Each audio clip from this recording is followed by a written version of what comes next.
On what seemed like an ordinary filming day in Brooklyn Heights, the midday heat clung to the streets as tightly as the film crew clung to their lunch break. The set of John Wick buzzed with activity until the director's voice cut through calling a break. Keanu Reeves, ever composed, declined an invite to a deli run, his focus drawn instead to Buddy, the panting pit bull who co-starred in the day's shoot. "He needs a break more than I do," Keanu said, insisting on walking the dog himself despite the handler's objections. With a leash in one hand and a collapsible water bowl tucked into his jacket, Keanu and Buddy set off into the sizzling streets. Their route led them through sun-drenched blocks until they stumbled upon a bar with a sign reading "Iron and Ash," its facade guarded by a fleet of motorcycles. Just outside, nestled between two bikes, was a water fountain, a small victory. As Buddy drank eagerly, Keanu observed the bar's patrons, leather-clad bikers with eyes that told stories. Help me with a like and a subscribe, and please comment what country you are from. One tattooed man offered a surprisingly kind word about pit bulls, comparing them and perhaps himself to loyal companions often misunderstood. Their brief exchange was joined by a waitress whose weariness lifted the moment she saw Buddy.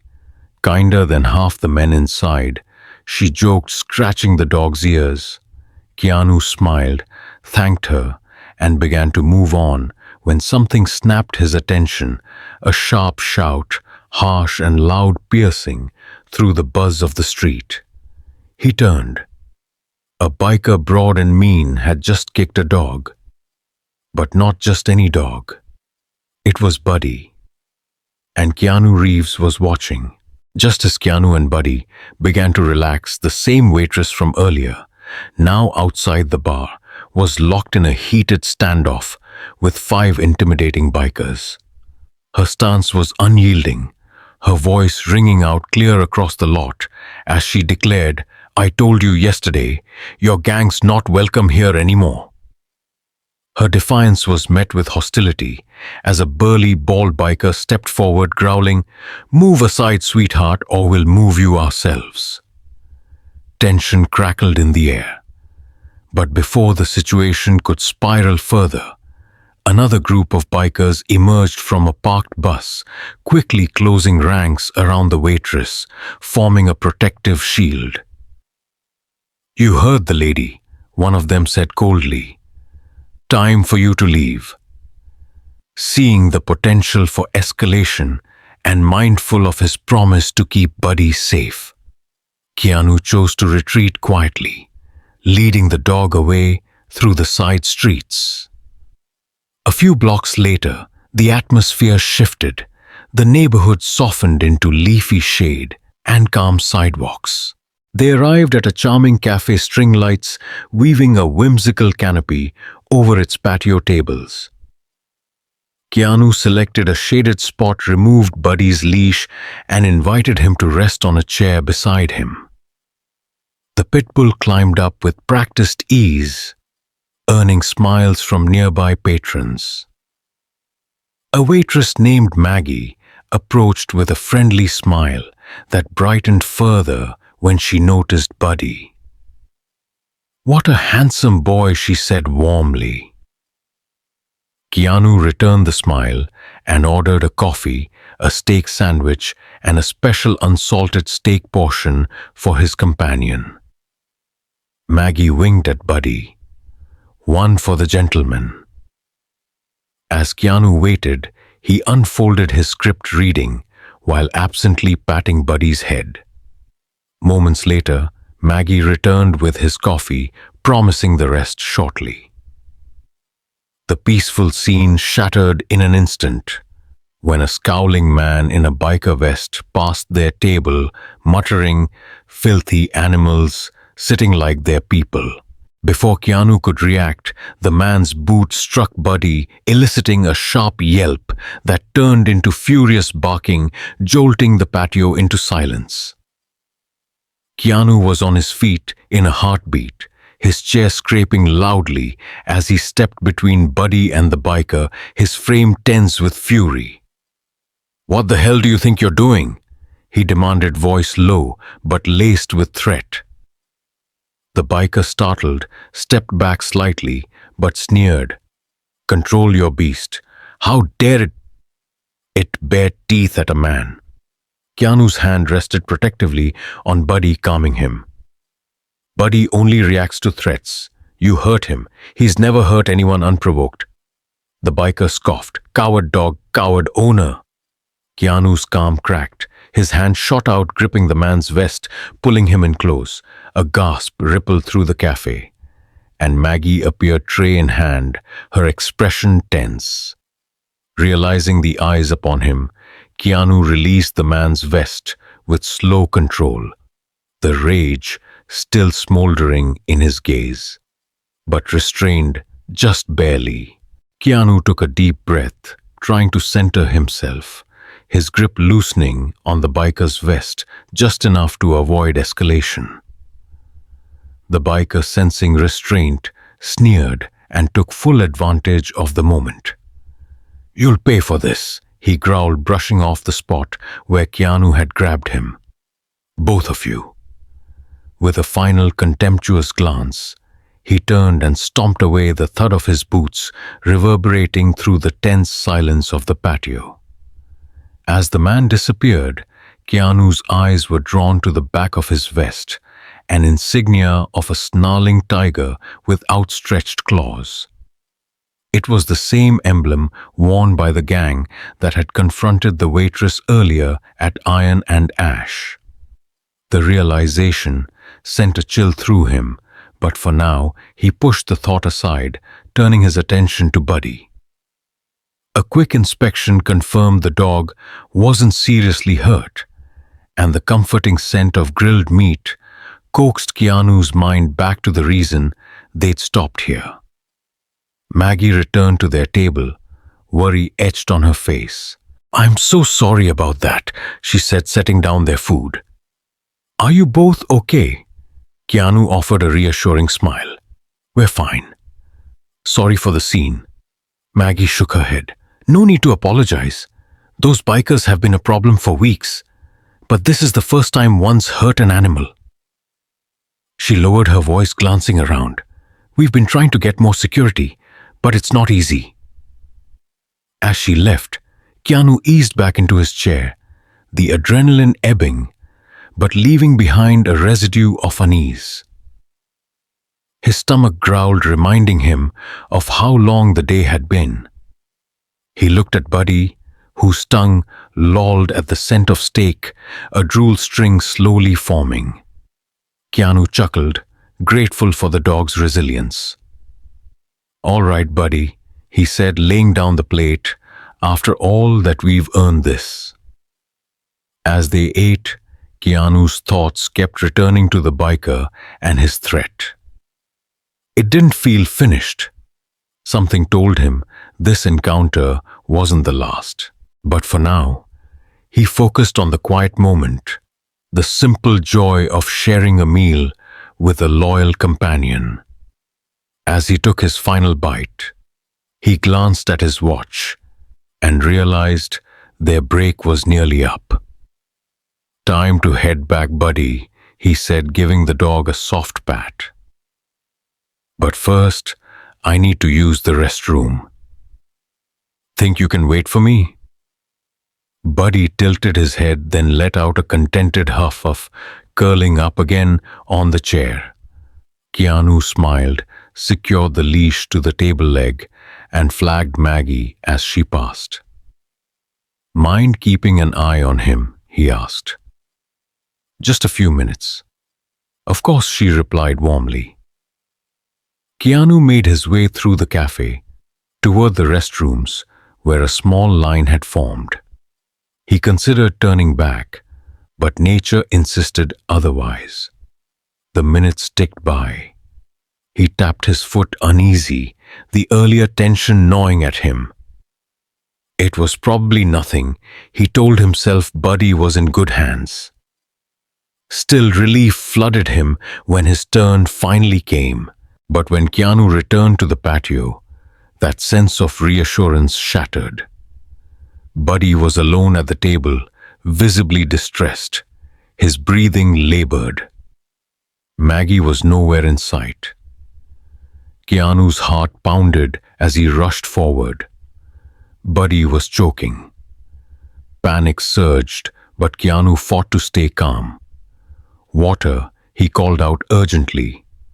A younger waitress, not Maggie, but someone named Lila, judging by her name tag, sprang into action with a bottle.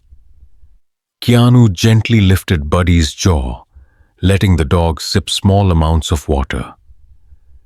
At first, nothing changed. Then, with a powerful heave, Buddy managed to swallow whatever had been blocking his throat cleared. Keanu exhaled, only to notice that the dog still looked weak, dazed, and off balance. At that moment, Maggie reappeared, her face flushed. "I'm so sorry," she panted. "The kitchen pulled me away, but I asked Lila to watch him." Lila stepped forward, clearly anxious. "There was a man," she said. "He seemed friendly. He fed the dog a sausage. I thought it was okay." Keanu's eyes darkened. "What did he look like?" Lila hesitated. "Beard mohawk, kind of chubby. Leather gloves. Vest with a snarling tiger patch." The words hit Keanu like a gut punch. It wasn't an accident. It was targeted. "Is there a vet nearby?" he asked urgently, scanning the street, adrenaline roaring back through his veins. Between Maggie and Lila, the realization struck almost simultaneously. Whatever was in that sausage wasn't just careless, it was calculated. Maggie's eyes darted toward the street. "There's a vet 3 blocks from here," she said quickly, pointing left. "You can't miss it." Keanu nodded, leaving a generous tip and cash for the water. But before he could move, Buddy's legs buckled beneath him. The pit bull collapsed with a soft thud, his body limp, eyes glassy and shallow, whimpers escaping his throat. Keanu didn't hesitate. Ignoring the weight, he lifted the dog into his arms, adrenaline lending him strength. With a sharp nod to the stunned waitresses, he took off at a run, every step fueled by urgency and fear. The streets of Brooklyn Heights blurred as he barreled past startled pedestrians, his focus singular: reach the clinic. Buddy's condition worsened by the second, his body growing heavier, his breathing labored. Finally, the white facade of the veterinary clinic came into view, its blue cross sign gleaming like salvation. Keanu burst through the doors, breathless, shouting, "I need help! My dog's been poisoned!" A woman in scrubs, Dr. Harper, immediately sprang into action, guiding him into an exam room. He laid Buddy on the metal table, his hands trembling as they lingered in the dog's fur. "Tell me what happened," Dr. Harper said, already checking vital signs. Keanu explained in a rush: the cafe, the man with the tiger claw vest, the sausage, and watched the vet's expression grow more serious by the second. His pupils are dilated. "Symptoms point to poisoning, most likely drug-based," she said, turning to her nurse. "Start blood work. Get charcoal in him and begin IV fluids now."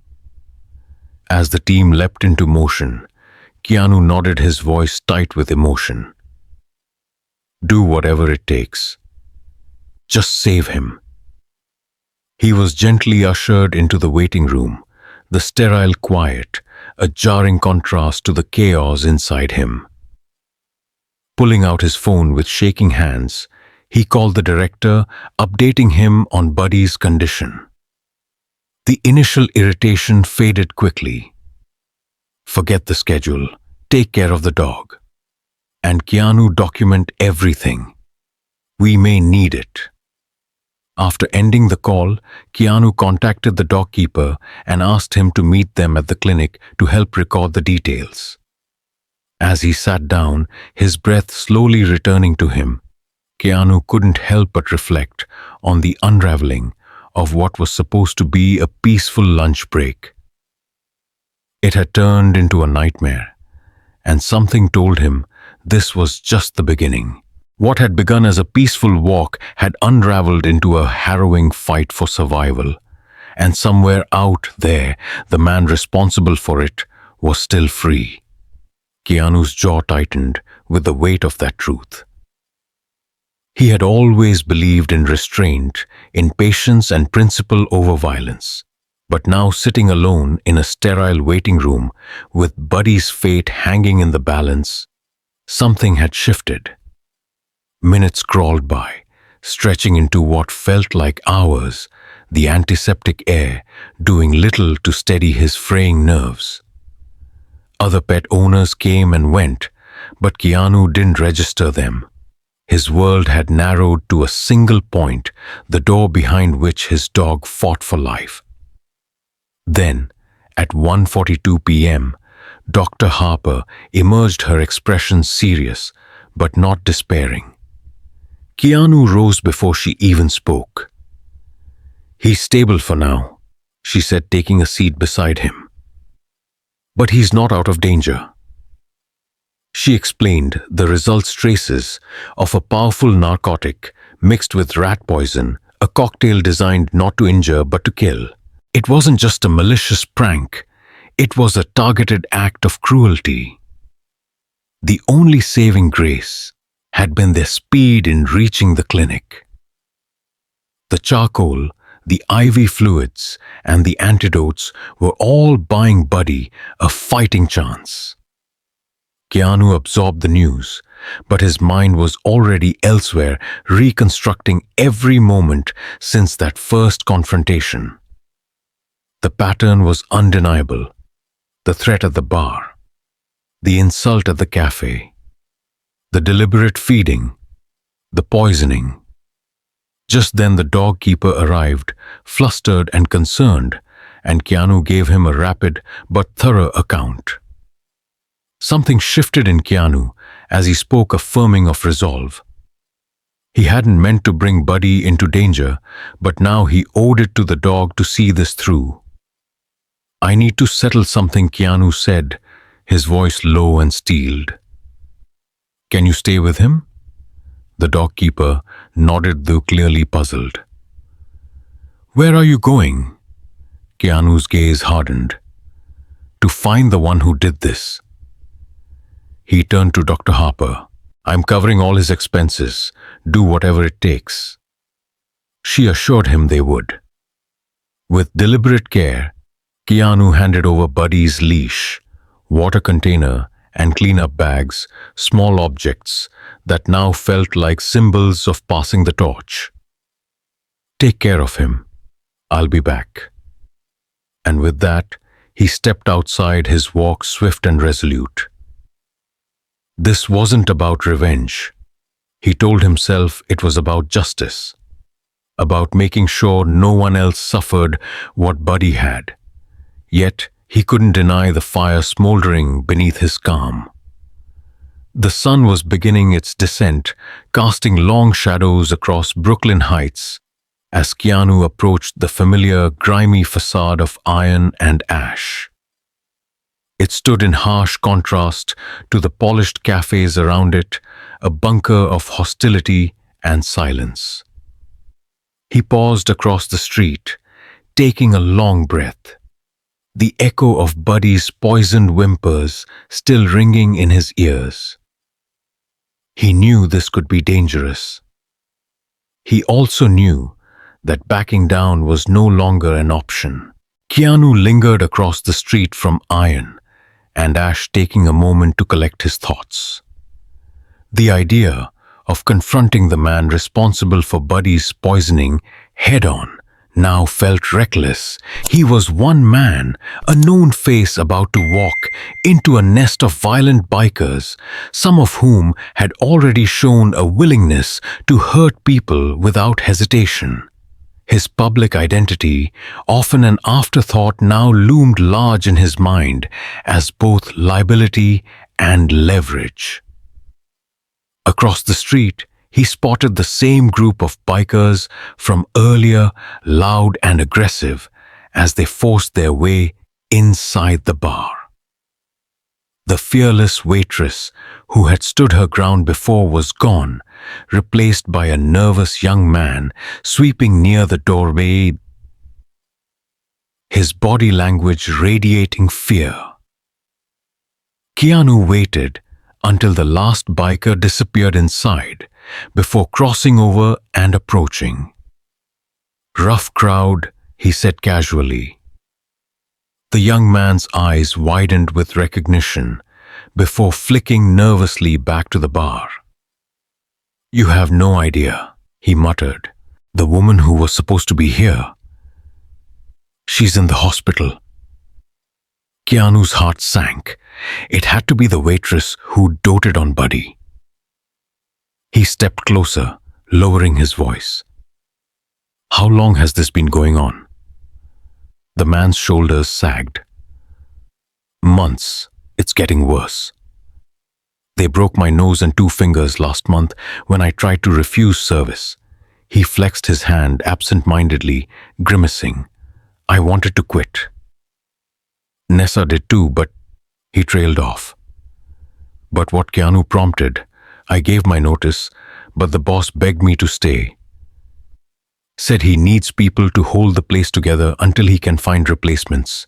He knows where I live, though. I'm scared to just leave." Keanu's jaw tightened as he peered through the grimy windows. Inside, the bikers were already causing another disturbance, menacing other patrons, while staff scurried out of their way. Confronting them now would be reckless, and worse, it would put innocent people at risk. A better plan began forming. Keanu had allies, people who could help, not with fists, but with authority. One name came immediately to mind: Sheriff Hank Morrison, a trusted friend with real power and the right kind of experience. Keanu turned to the young man. "Listen, I think I know someone who can help." The man's eyes widened slightly. "Who are you going to call?" Keanu offered a small but steady smile. "Someone who can end this the right way. Just keep your head down and stay safe." With that, Keanu stepped away and pulled out his phone, dialing with determined urgency. As the line connected, he spoke in a low voice, steady and clipped. "Hank, it's Keanu. I need your help. I've got a serious situation unfolding in Brooklyn Heights." In a rapid but controlled summary, Keanu laid out the events. The poison dog, the threats, the gang's pattern of intimidation, and their current presence at Iron and Ash. "They drugged my dog and I think they're carrying. I'm at the location now." Sheriff Morrison's voice was calm but firm. "Understood. Don't do anything. Don't engage. We're en route."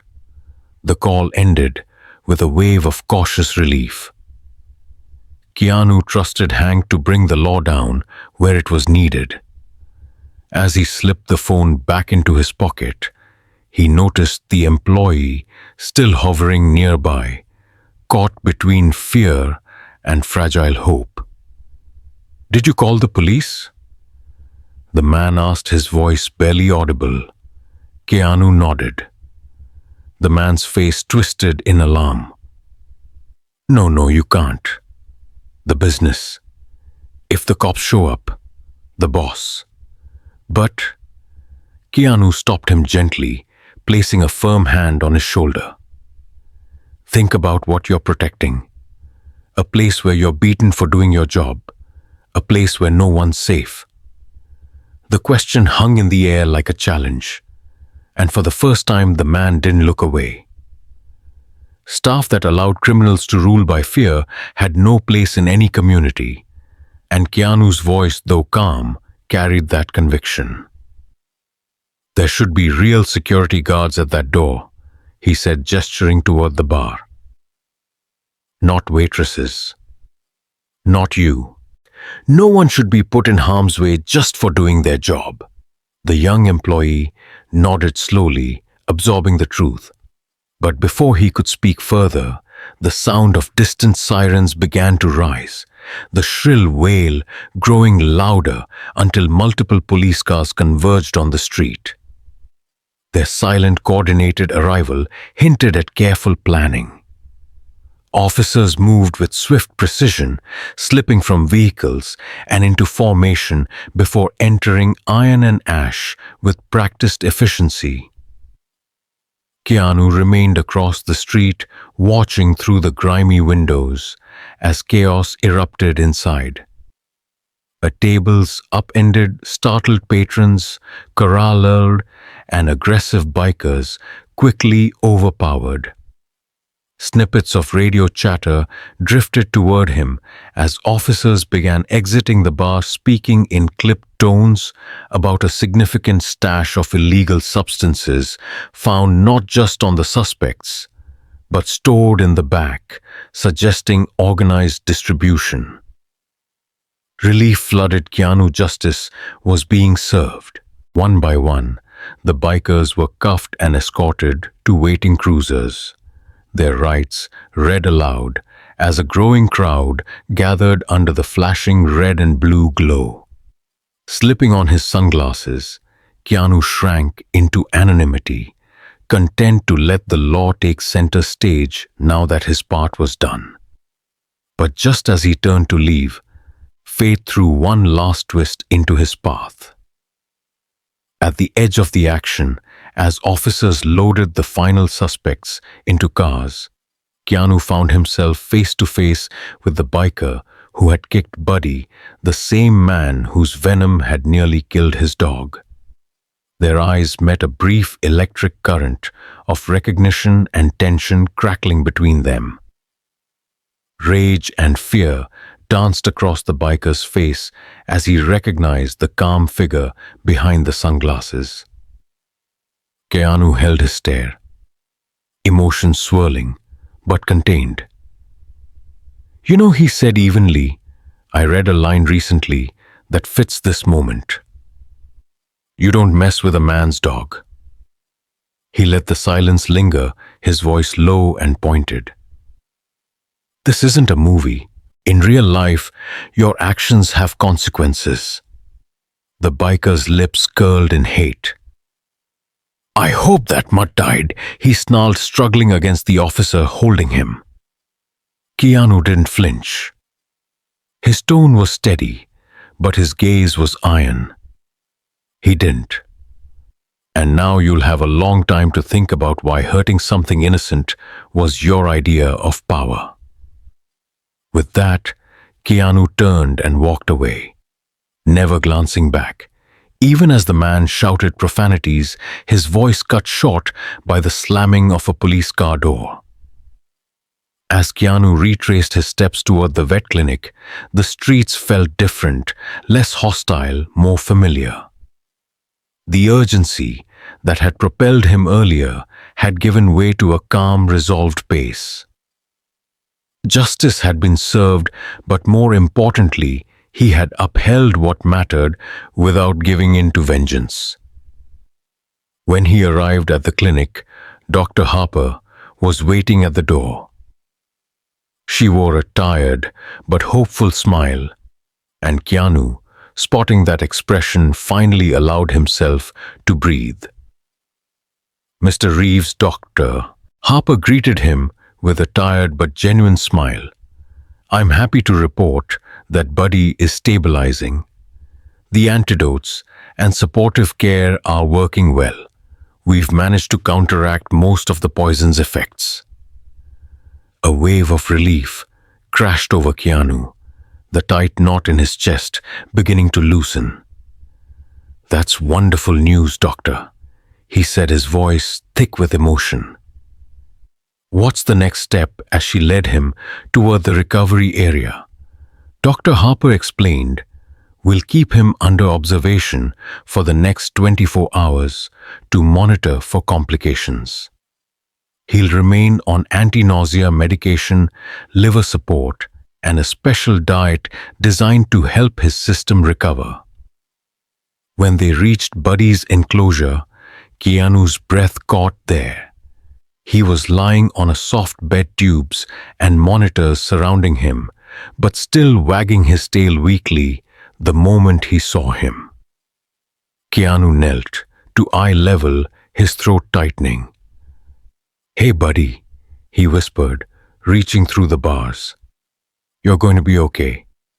We got the bad guys." "Doctor," Harper smiled softly at the exchange. "If all goes well, you can take him home tomorrow. Just stick to the medication and diet. His prognosis is good." Keanu nodded already, committing every instruction to memory. "I'll be here first thing in the morning. My hotel's close. Call me if anything changes." As they finalized the care plan and pick up logistics, Keanu's attention drifted to the clinic's waiting room TV. A local news report was airing footage from Iron and Ash police vehicles, handcuffed suspects, flashing lights, and a news anchor narrating the charges: illegal substances, gang activity, and notably, animal cruelty. One detail stood out, a snippet about forensic evidence, including dog fur found on one suspect's boot. The story closed with confirmation that the bar was shut down pending investigation and its owner under scrutiny.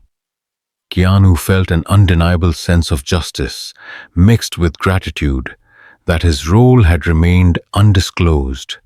Sheriff Hank had kept his promise. As he prepared to leave the clinic, he gave Buddy a gentle pat and offered Dr. Harper and her staff a heartfelt thank you. Stepping into the cooling evening air, Keanu exhaled for the first time in what felt like hours. Tomorrow would bring logistical headaches, rescheduling scenes, making sure Buddy continued to recover, but tonight there was peace. As he walked back to his hotel, the streets of Brooklyn Heights seemed subtly changed, as though the weight lifted from them matched his own. The bond between him and Buddy, once just a piece of performance, had been forged in something real, something earned. He could already feel how it would shape their on-screen chemistry, how the truth of what they'd endured together would bleed into every frame. Nearing his hotel, Keanu's phone buzzed. The producer's name flashed across the screen. He answered, steadying himself. "Keanu." The voice came through tinged with concern and the undertone of looming logistical chaos. "How's Buddy?" Keanu kept it brief but optimistic, assuring him of Buddy's recovery and stability. He could practically hear the mental schedule being rewritten on the other end. "This is going to set us back," the producer muttered. "We'll need to reshuffle, maybe push your solo scenes forward." Keanu understood. "Do what you need to," he said, "but Buddy's health comes first." "You can't rush his recovery," Keanu said firmly. There was a pause on the other end of the line. Before the producer finally responded, his voice noticeably softened. "You're right, of course. We'll make it work." Keanu appreciated the shift more than he expected. The vet said he should be ready in a few days, he added. "That's the hope. I'll be picking him up tomorrow and sticking to every instruction they gave." The two of them spent a few more minutes hashing out logistics, rescheduling scenes, adjusting the call sheet, but the producer's willingness to accommodate Buddy's recovery felt like a quiet victory, a sign that the industry was beginning to value the well-being of its animal actors as much as its stars. As Keanu ended the call and stepped into his hotel's warmly lit lobby, his phone buzzed again, this time a message from Sheriff Hank Morrison. Operation successful. All suspects in custody. Evidence secured. Your involvement remains confidential. Well done, Keanu. A small, satisfied smile tugged at Keanu's lips. Hank's calm, decisive action and discretion had made all the difference, ensuring justice without jeopardizing Keanu's privacy or the film's momentum. The threat was over, the damage contained.